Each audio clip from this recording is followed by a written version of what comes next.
We do not invest in victims. We invest in survivors. And in ways both big and small, the narrative of the victim shapes the way we see women. You can't count what you don't see, and we don't invest in what's invisible to us. But this is the face of resilience.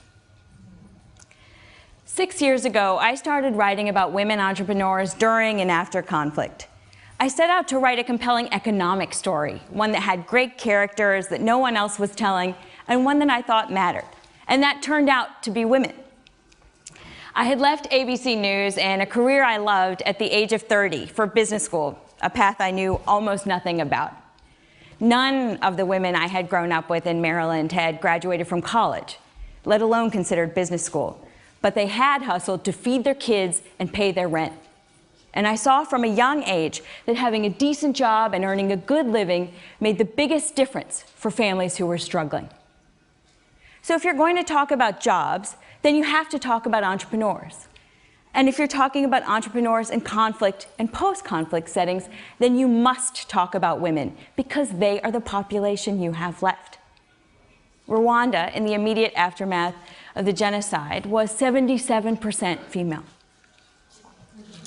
I want to introduce you to some of those entrepreneurs I've met and share with you some of what they've taught me over the years. I went to Afghanistan in 2005 to work on a Financial Times piece, and there I met Kamala, a young woman who told me she had just turned down a job with the international community that would have paid her nearly $2,000 a month, an astronomical sum in that context.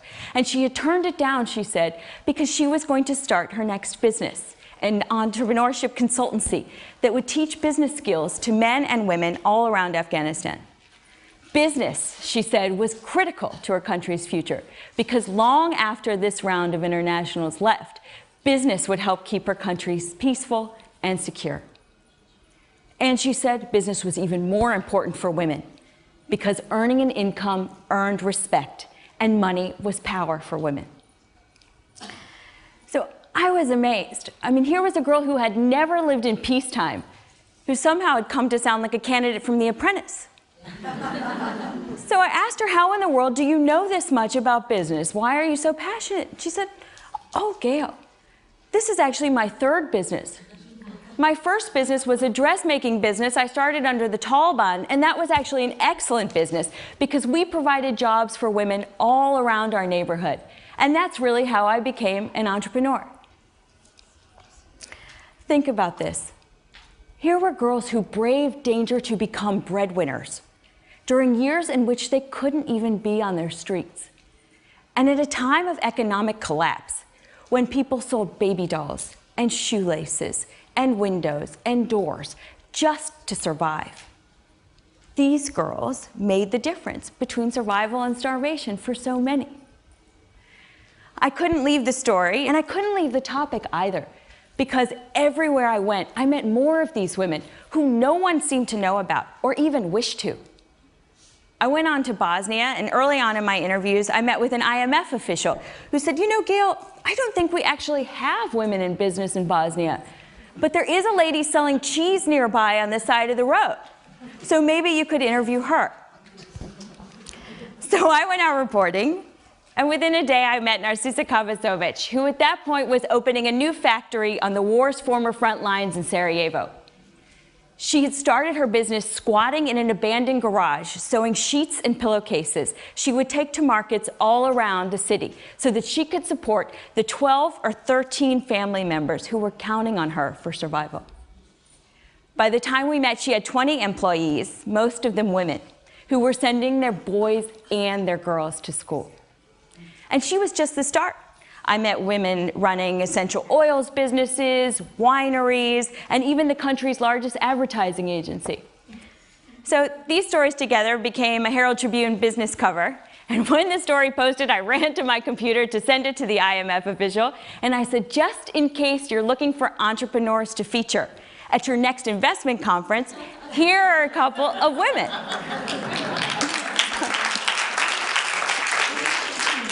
But think about this.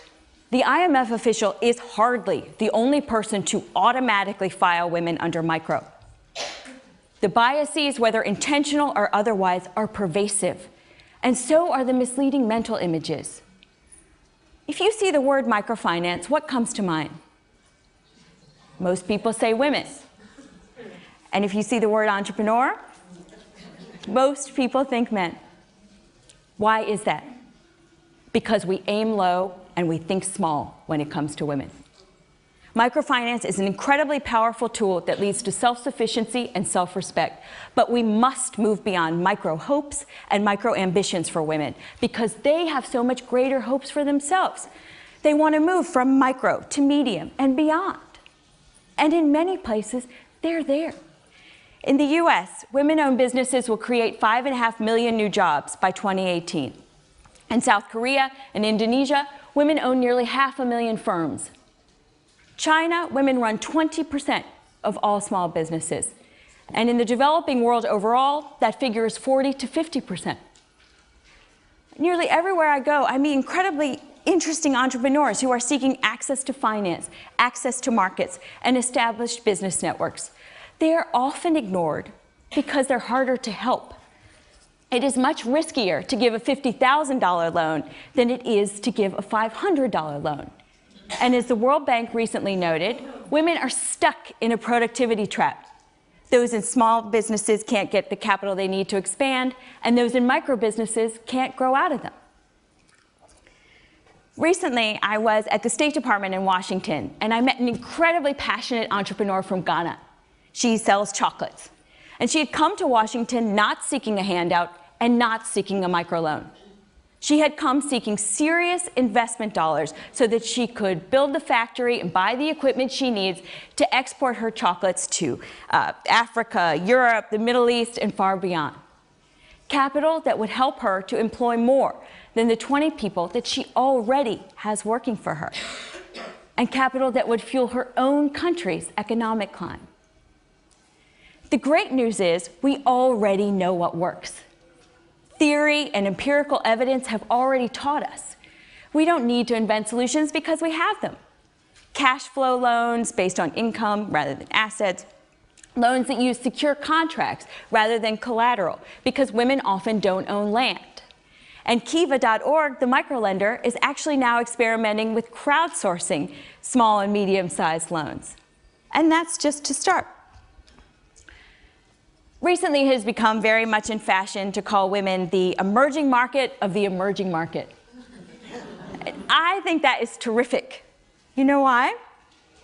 Because, and I say this as somebody who worked in finance, $500 billion at least has gone into the emerging markets in the past decade because investors saw the potential for return at a time of slowing economic growth. And so they created financial products and financial innovation tailored to the emerging markets. How wonderful would it be if we were prepared to replace all of our lofty words with our wallets and invest $500 billion unleashing women's economic potential? Just think of the benefits when it comes to jobs, productivity, employment, child nutrition, maternal mortality, literacy, and much, much more. Because, as the World Economic Forum noted, smaller gender gaps are directly correlated with increased economic competitiveness. And not one country in all the world has eliminated its economic participation gap. Not one. So the great news is this is an incredible opportunity.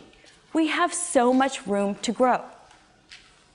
So you see, this is not about doing good. This is about global growth and global employment. It is about how we invest, and it's about how we see women. And women can no longer be both half the population and a special interest group.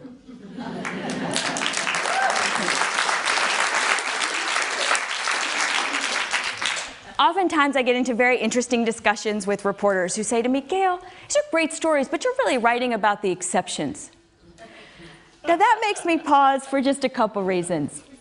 First of all, for exceptions, there are a lot of them, and they're important.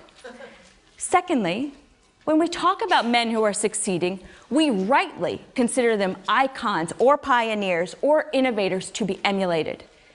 And when we talk about women, they are either exceptions to be dismissed or aberrations to be ignored. And finally, there is no society anywhere in all the world that is not changed except by its most exceptional.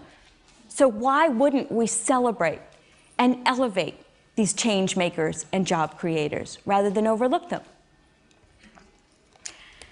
This topic of resilience is very personal to me and in many ways has shaped my life. My mom was a single mom who worked at the phone company during the day and sold Tupperware at night so that I could have every opportunity possible. We shopped double coupons and layaway and consignment stores, and when she got sick with stage 4 breast cancer and could no longer work, we even applied for food stamps. And when I would feel sorry for myself, as 9 or 10-year-old girls do, she would say to me, "My dear, on a scale of major world tragedies, yours is not a 3. And when I was applying to business school and felt certain I couldn't do it, and nobody I knew had done it, I went to my aunt, who survived years of beatings at the hands of her husband and escaped a marriage of abuse with only her dignity intact. And she told me, never import other people's limitations. And when I complained to my grandmother, a World War II veteran who worked in film for 50 years and who supported me from the age of 13, that I was terrified that if I turned down a plum assignment at ABC for a fellowship overseas, I would never, ever find another job. She said, "Kiddo, I'm going to tell you 2 things. First of all, no one turns down a Fulbright. And secondly, McDonald's is always hiring. You will find a job, take the leap."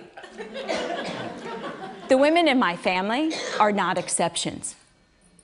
The women in this room and watching in LA and all around the world are not exceptions. We are not a special interest group. We are the majority. And for far too long, we have underestimated ourselves and been undervalued by others. It is time for us to aim higher when it comes to women, to invest more and to deploy our dollars to benefit women all around the world. We can make a difference, and make a difference not just for women, but for a global economy that desperately needs their contributions. Together, we can make certain that the so-called exceptions begin to rule. When we change the way we see ourselves, others will follow. And it is time for all of us to think bigger. Thank you very much.